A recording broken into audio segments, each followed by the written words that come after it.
जय गुरु जी। आज हम चतुर्थ कोटि रुद्र संहिता प्रारंभ करते हैं।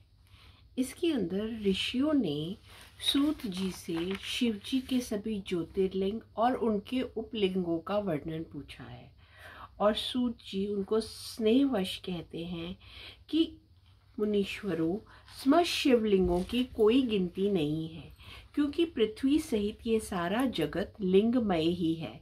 तीर्थ सब लिंगमय है और ये सारा जगत लिंग में प्रतिष्ठित है, जिनकी कोई संख्या नहीं है। फिर भी मैं कुछ कहता हूँ, ये सारा दृश्यमान जगत शिवजी का ही स्वरूप है, इसके अतिरिक्त कुछ नहीं है। हे ऋषियों, इस पृथ्वी पर जितने भी दिव्य लिंग हैं, आप लोग प्रेम सहित उनको सुनिए। पृथ्वी में ही नहीं, पाताल और स्वर्ग में भी शिवजी के लिंग हैं, क्योंकि देवता, असुर और मनुष्य सभी शिवजी की पूजा करते हैं। सारा त्रिलोक शिवजी से व्याप्त है और लोगों पर कृपा करने के लिए भगवान शंकर सब तीर्थों तथा स्थलों में अनेक प्रकार के लिंग धारण करते हैं। जब जहाँ कहीं भक्तों ने स्मरण किया, वहीं शिवजी उनका कार्य करने के लिए अवतरित होकर स्थित हो गए। इतने तो भोले भाले हमारे शिव हैं। शुक्राना महादेव। लोक कल्याण की भावना से प्रेरित होकर ही शंकर जी ने अपने लिंग की कल्पना की है, जिनकी पूजा करके मनुष्य सिद्धि प्राप्त करता है। यद्यपि पृथ्वी में जितने लिंग हैं उनकी संख्या नहीं है, तथापि प्रधान लिंगों को मैं कहता हूँ। जो इन प्रधान से भी प्रधानों के प्रभाव को सुनता है, वे क्षण भर में सब पापों से मुक्त हो जाता है। वे प्रधान ज्योतिर्लिंग हैं सौराष्ट्र में सोमनाथ, श्रीशैल में मल्लिकार्जुन, उज्जैनी में महाकाल, ओंकार में अमरेश्वर, हिमालय के शिखर में केदार, डाकनी में भीमाशंकर, वाराणसी में विश्वेश, गौतमी तट पर त्रयंबक, चिताभूमि में वैद्यनाथ, दारुक वन में नागेश, सेतुबंध में रामेश और शिवालय में घुश्मेश। जो मनुष्य प्रातः काल में उठकर इन द्वादश नामों को पढ़ता है, वे सब पापों से मुक्त हो जाता है। और जो इस प्रकार इसका पाठ करता है, वह माता के गर्भ में कभी नहीं आता। इन ज्योतिर्लिंगों की पूजा से सभी वर्णों के दुखों का नाश होता है और निश्चय ही मुक्ति मिलती है। इन लिंगों पर चढ़ी हुई नैवेद्य सर्वथा ही ग्रहण करने योग्य है और इसे यत्न पूर्वक भक्षण करना चाहिए। ऐसा करने वाले के सब पाप क्षण भर में ही भस्म हो जाते हैं। यह तो ज्योतिर्लिंगों के प्रधान ज्योतिर्लिंगों के बारे में कहा। अब ज्योतिर्लिंग के उपलिंगों को सुनिए। जहाँ सागर से पृथ्वी का संयोग हुआ है, वहाँ अंतकेश नामक सोमेश्वर का उपलिंग है। भृगु कक्ष में मल्लिकार्जुन से उत्पन्न हुआ रुद्रेश्वर लिंग है। नर्मदा के तट पर महाकाल ज्योतिर्लिंग से संभूत दुग्धेश लिंग।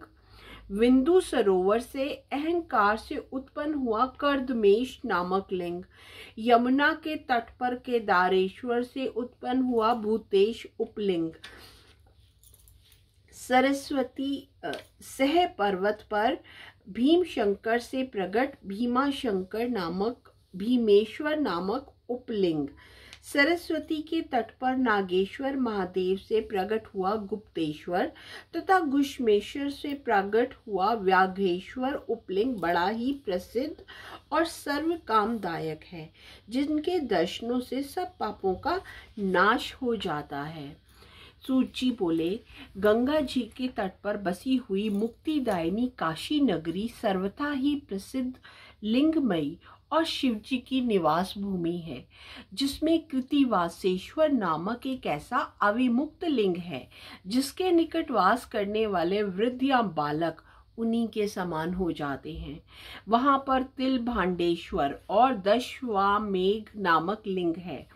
फिर कौशिकी नदी के तट पर भूतेश्वर नामक लिंग, गंडकी के किनारे बटुकेश्वर, फल्गु के किनारे पुरेश्वर और उसके उत्तर में सिद्धनाथेश्वर और दूतेश्वर तथा दधीची की रणस्थली में ऋगेश्वर, वैद्यनाथ और जापेश्वर नामक लिंग हैं। इसी प्रकार और भी बहुत सारे ज्योतिर्लिंग हैं जो अलग अलग जगह पर उत्पन्न हुए और अलग अलग नामों से प्रसिद्ध हुए हैं। प्रयाग में ब्रह्मा जी द्वारा स्थापित ब्रह्मेश्वर नामक लिंग दशमेघ तीर्थ पर है और वहाँ सोमेश्वर और भारद्वाजेश्वर भी ब्रह्म तेजदायक हैं। वहीं पर भक्तों की रक्षा करने वाले शूल टंकेश्वर और मागधेश्वर भी हैं। अयोध्या में नागेश नामक शिवजी प्रसिद्ध है। इसी पुरुषोत्तमपुरी में सर्व आनंददायक भुवनेश और लोकेश नामक महालिंग भी स्थित हैं। लोक पूजित नंदेश्वर और नाकेश्वर महापुण्य के दाता हैं। फिर विमलेश्वर, कंटेकेश्वर, जातुकेश्वर, चंद्रेश्वर और सिद्धेश्वर सब मनोरथों को देने वाले हैं। जहाँ शंकर जी ने अंधक दैत्य को मारा था, वहाँ पर अंधकेश और विश्वेश्वर जी भी विख्यात हैं, जिन्हें शरणेश्वर भी कहा जाता है। इसी प्रकार कर्दमेश्वर तथा कोटिश नाम वाले अर्बुदाचल पर विख्यात हैं। सूची बोले चित्रकूट पर ब्रह्मपुरी में ब्रह्मा जी ने मत गजेंद्र नामक लिंग स्थापित किया। ये भी पूर्व दिशा में सब वरों को देने वाला है तथा कोटिश नामक लिंग भी वही है। फिर गोदावरी के पश्चिम दिशा में पशुपति नामक शिवजी का लिंग है और उसके दक्षिण दिशा में लोक उपकारी अनुसुईया का अत्रीश्वर नामक शिवलिंग है। इसी प्रकार कलिंजर नामक सुंदर पर्वत पर नीलकंठ माहेश्वर लिंग रूप में सर्वदा विद्यमान है, जिनके दर्शन और नीलकंठ नामक तीर्थ में स्नान करने से सारे पापों का नाश हो जाता है। इसी प्रकार रेवा के तट पर जितने शिवलिंग हैं उनकी संख्या ही नहीं है और रेवा तो स्वयं शिव स्वरूपा है, जिनके दर्शन मात्र से समस्त पापों का नाश हो जाता है। और रेवा के तट पर ही कई पुंडरीकेश्वर, मांडकेश्वर, तीक्ष्णेश नामक शिवलिंग भी स्थित हैं। परंतु रेवा के तट पर जो नंदिकेश्वर नामक शिवलिंग है उसका बहुत ही बड़ा महात्म्य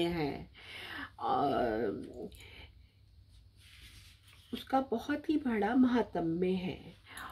इसी प्रकार सूत जी उनको ऋषियों को शिव जी के अलग अलग लिंगों के बारे में, अलग अलग दिशाओं में जो लिंग हैं उनके बारे में बता रहे हैं। और उन्होंने अब पश्चिम दिशा के पार्थिव लिंगों के बारे में बताना शुरू किया कि कपिला नगरी में काल रामेश्वर नामक परम दिव्य शिवलिंग है, जिसका दर्शन करने से सब पाप दूर हो जाते हैं। और पश्चिम सागर तट पर महासिद्धेश्वर नामक पार्थिव लिंग है। गोकर्ण नामक क्षेत्र है जिसमें करोड़ों पार्थिव लिंग पद पद पर असंख्य तीर्थ स्थान हैं।